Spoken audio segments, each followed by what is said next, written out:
Long before Robin Hood haunted Sherwood Forest, another outlaw lived by his own code, robbing the rich, outsmarting emperors, and vanishing like a ghost. His name, Bulla Felix, the legendary bandit of ancient Rome. But was he a criminal or a folk hero? Let's dive into the wild true story of the man they called the Roman Robin Hood. Bulla Felix lived during the reign of Emperor Septimius Severus. That's around the late 2nd century AD.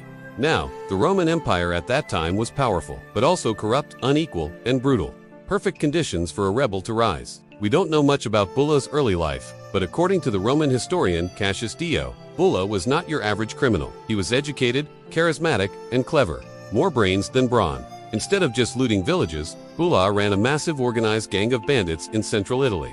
And here's the twist. They didn't just steal from the rich. Bulla gave many of the poor a cut of the loot and punished those who mistreated slaves and workers. Bulla didn't rely on brute force. He used disguises, bribery, and intelligence gathering. One of the most famous and ballsy heists Bulla ever pulled off went down like this. A wealthy Roman merchant was traveling through the countryside with a small private escort, transporting a chest full of silver, wages for a group of workers in the south. The man had already heard whispers of Bulla Felix, so he took extra precautions. Guards, decoys, even fake cargo. But it didn't matter. Bulla's men stopped the caravan, not with swords, but with documents. They were disguised as Roman officials, carrying forged orders demanding the merchant's cooperation on behalf of the emperor. The guards stood down. The merchant, confused but obedient, handed over the silver, thinking it was just a temporary seizure. By the time he figured it out, Bulla and his men were already gone, leaving behind a note that read, "Justice travels faster than your gold." And here's the kicker. Part of that silver was later found distributed among poor farmers in the region. He pretended to be a Roman official more than once, showing up at prisons to free his captured men. He'd even leave letters for wealthy targets in advance, warning them of the robbery and sometimes asking them to prepare their valuables. That's some legendary confidence. A corrupt Roman tax collector named Gaius Metellus had earned a reputation for bleeding local villages dry. Bulla heard about it and decided to make an example. So, one night, Bulla's men captured Metellus on the road.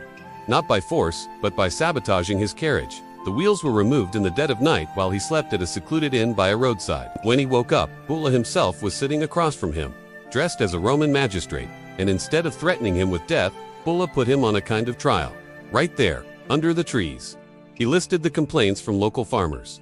He read off false tax records. And then, in front of a small crowd of witnesses, Bulla forced Metellus to pay restitution from his own gold reserves. Word spread fast, and for a while after that, tax collectors traveled with double guards, or didn't come at all. On one occasion, a pompous Roman senator, wealthy and arrogant, was traveling with a personal chef, 2 litter bearers, and a ridiculous entourage. He was also known for wearing an expensive blonde wig made of imported Parthian hair. So naturally, Bulla Felix couldn't resist.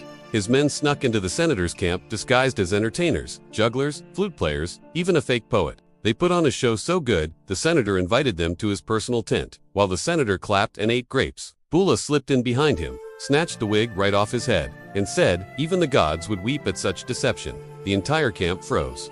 The senator was so embarrassed, he fled into the woods in his tunic. And yes, Bulla kept the wig as a trophy. Bulla Felix had no patience for cruelty, especially toward the powerless. One tale speaks of a wealthy slave trader named Varro, infamous for torturing runaway slaves and bragging about it in public baths. Word of his brutality reached Bulla, and he decided to make a lesson out of him. Bulla's men ambushed Varro's traveling camp at night, offing the guards silently.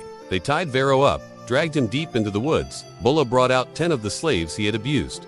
Former victims, now free under Bulla's protection. Bulla handed each one a whip and said, "He taught you how to scream.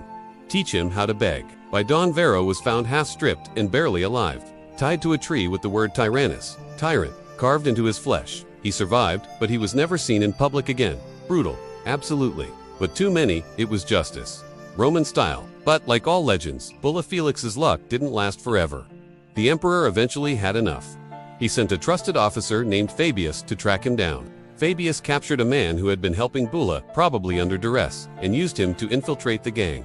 And finally, after 2 years of cat and mouse games with the empire, Bulla was captured. Bulla didn't go out with a sword in hand. He was taken to Rome, tried, and executed. Cassius Dio writes that he was thrown to wild beasts, the classic Roman punishment for rebels. But the story didn't die with him. Bulla Felix became a symbol of resistance, a man who defied the Roman elite with style, intelligence, and just enough compassion to become a folk hero. History may never give us all the answers, but one thing's for sure, Rome never forgot him. If you enjoyed this dive into ancient legends, make sure to hit like, and please subscribe. Thank you for watching.